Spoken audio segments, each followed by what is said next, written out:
என் அன்பு குழந்தையே, இன்று உன் அம்மா உனக்கு ஒரு கடும் கோபத்தில் உண்டான விஷயத்தைத்தான் சொல்வதற்காக வந்திருக்கின்றேன். இன்று உன் தாயானவள் கடும் கோபத்தில் உன் இல்லத்திற்குள் வந்து அமர்ந்து விட்டேன். எதனால் இந்த தாயானவளுக்கு இத்தனை கோபம்? அவள் எதற்காக கோபத்தோடு உன் இல்லத்திற்குள் வந்து அமர்ந்தாள் என்பதனை தெரிந்து கொள்ள வேண்டியது உன்னுடைய கடமை என்றால் இப்பொழுதும் நீ இதை கேட்காமல் சென்றுவிட்டாய். ஆனால் இனி உன் வாழ்க்கையில் நடக்க இருக்கின்ற எந்த ஒரு விஷயத்திற்குமே நான் நிச்சயமாக பொறுப்பேற்க மாட்டேன் என்பதனை நீ கடுமையாக நான் சொல்கின்றேன் என்பதனை நீ புரிந்து கொள்ள வேண்டும். என் குழந்தையே, உன்னுடைய வாழ்க்கையில் நீ அனுபவித்து கொண்டிருக்கின்ற ஒவ்வொரு விஷயங்களுக்கு பின்னாலும் நிச்சயமாக ஏதோ ஒரு சூழ்ச்சி இருந்து கொண்டேதான் இருக்கின்றது என்பதனை நான் ஏற்கனவே உனக்கு பலமுறை அதனை எடுத்து சொல்லியும் விட்டு சரியாக நான் இந்த விஷயத்தை உன்னிடத்தில் பேச தொடங்குவதற்கு முன்பாகவே ஒன்றை நீ புரிந்து கொள்.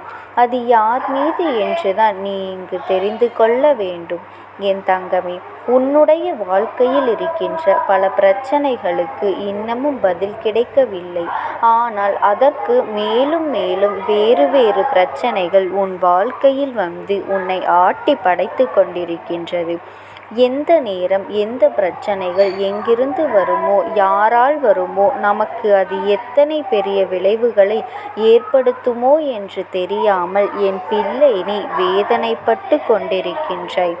உன்னுடைய இந்த வேதனைக்கு ஒரு நாளும் தீர்வு கிடைக்காது என்பது போன்ற எண்ணம் உனக்குள் தோன்ற ஆரம்பித்து விட்டது என்றால் எத்தனையோ முயற்சிகளை செய்து பார்த்தோமே, என் பிள்ளைக்கு இதிலிருந்து முடிவு கிடைக்கவில்லை. உன்னுடைய முயற்சிகள் எல்லாம் தோற்று போனதே. இனிமேலாவது இந்த பிரச்சனையிலிருந்து நல்ல விடிவு காலத்தை நாம் கொண்டு வர வேண்டும் என்பதற்காக இந்த தாயானவள் என்னிடத்தில் நீ முறையிட்டாய். அம்மா, சில காலமாகவே உன் இல்லத்தில்தான் இருக்கின்றேன். உன் இல்லத்தின் வாசலுக்கு வந்து சென்று கொண்டிருந்தேன். என் குழந்தையே, நான் சென்று வந்து கொண்டிருந்த இல்லத்தில் பொதுவாகவே எந்த ஒரு தீய சக்தியும் நுழைந்துவிட முடியாது. அம்மாவின் அருள் அந்த இல்லத்தின் வாசலில் எப்பொழுதுமே நிறைந்திருக்கும். ஆனால் சில காலமாக உனக்கு ஏற்படுகின்ற பிரச்சனைகளை எல்லாம் பார்த்தால் என்னையும் தாண்டி ஏதோ ஒரு பெரிய தீய சக்தி இந்த வாழ்க்கையில் உனக்கு கஷ்டங்களை கொடுத்து கொண்டிருக்கின்றது என்பதனை நான் புரிந்து கொண்டேன் என்றால் உன்னுடைய அனுமதி என்னால் மட்டுமே அது நடக்க முடியும். இல்லாத பட்சத்தில் யாராலும் என்னை தாண்டி அங்கே வர முடியாது. அப்படியானால் அங்கே என்ன நடந்தது? என் பிள்ளை நீ இப்பொழுது நினைக்கின்றாய், அம்மா, நானே ஒரு தீய சக்தியை இல்லத்திற்குள் வரவழைப்பேனா? அதற்கு எப்படி நான் இடம் கொடுப்பேன்? நானே மனம் நொந்து இருக்கின்றேன். பிரச்சனைகளிலிருந்து எல்லாம் தப்பிப்பது எப்படி என்று தெரியாமல் விழிபிதுங்கி நின்று கொண்டிருக்கின்றேன். நான் எப்படி ஒரு தீய சக்தியை என் வாழ்க்கையில் வரவழைக்க முடியும் என்றுதானே என் பிள்ளை நீ யோசிக்கின்றாய். நிச்சயமாக நான் உன்னை குறை கூறவில்லை. நீதான் செய்தாய் என்றும் நான் ஆணித்தரமாக எடுத்து சொல்லவும் இல்லை. ஆனால் உன் இல்லத்தில் இருக்கின்ற யாரோ ஒருவரின் மூலமாகத்தான் இது நடந்திருக்கின்றது. அதனால்தான் பிரச்சனைகள் தொடர்ச்சியாக உனக்கு வந்து கொண்டிருக்கின்றது. உன்னால் எந்த பிரச்சனைகளில் இருந்தும் மீண்டு வர முடியவில்லை. இந்த வாழ்க்கையில் நடக்கின்ற எந்த ஒரு சோதனையில் இருந்தும் வெளிவர முடியவில்லை. உனக்கு ஏற்பட்ட ஒவ்வொரு பிரச்சனைகளுக்கு பின்னாலும் இருக்கின்ற இந்த விஷயம், இந்த செய்தி கூட உனக்கு இன்று கிடைக்கிறது என்பதனை நீ புரிந்து கொள். அவ்வளவு எளிதில் யாராலும் தெரிந்து கொள்ள முடியாது அவர்கள் இல்லத்தில் என்ன நடக்கின்றது என்று. ஆனால் நான் சொல்கின்ற பொழுது என் பிள்ளை அதை நீ தெளிவாக கவனித்தாயானால் உனக்கே புரிந்துவிடும் உன்னை சுற்றி நடந்து கொண்டிருப்பது என்ன என்று, இந்த வாழ்க்கையில் உன்னை ஆட்டி படைப்பது என்ன என்று.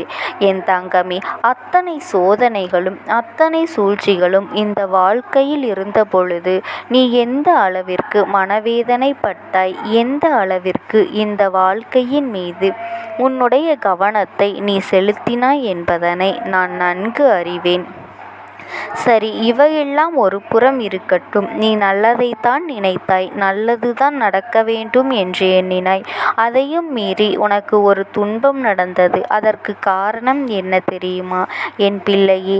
உன் இல்லத்தில் இருக்கின்ற யாரோ ஒருவர் மனதிற்குள் எதிர்மறையான எண்ணங்களை அதிகமாக சுமந்து கொண்டிருக்கின்றார்கள்.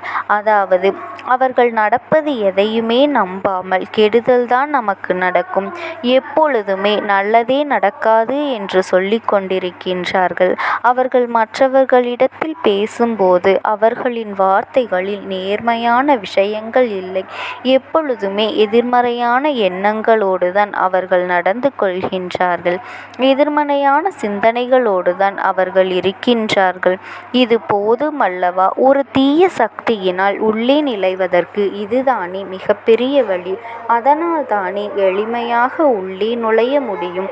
அப்படி இருக்கும் பொழுது என் பிள்ளை, என் தங்கமே, அதற்கு வழிவிட்டு விட்டு இப்பொழுது ஐயோ அம்மா, பிரச்சனைகள் தாங்க முடியவில்லையே என்று நீ கண்ணீர் விட்டால் அதற்கு உனக்கு யாரால் உதவ முடியும்? ஆனால் இந்த தவறை நீ செய்யவில்லை எனும் பொழுது என் பிள்ளையே, நிச்சயமாக என்னால் இதனை சரி செய்து கொடுக்க முடியும். ஆனால் இதை என்னவென்று தெரிந்து கொண்டு உன்னுடைய வாழ்க்கையிலிருந்து உடனடியாக நீக்கிவிட வேண்டும். என் தங்கமே, உனக்கு வருகின்ற அத்தனை சோதனைகளுக்கு பின்னாலும் இது போன்ற தீய எண்ணங்கள் கொண்ட மனிதர்களும் இருக்கின்றார்கள் என்பதனை மறந்துவிடாதே. தெய்வ சக்தி உன்னோடு நிறைந்திருக்கின்றது. ஆனாலும் இந்த தீய எண்ணங்கள், பேசுகின்ற வார்த்தைகள் கெட்ட வார்த்தைகளாக இருக்கும் பொழுது அதை கூட தீய சக்தி உள்ளே வரவழைத்து விடும்.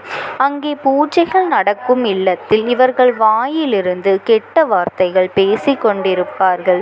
மற்றவர்கள் கொடுக்கின்ற விஷயங்களை, மற்றவர்களை கெடுக்கின்ற விஷயங்களை பேசிக் கொண்டிருப்பார்கள். மனதில் எந்த ஒரு நல்ல எண்ணமும் இருக்காது.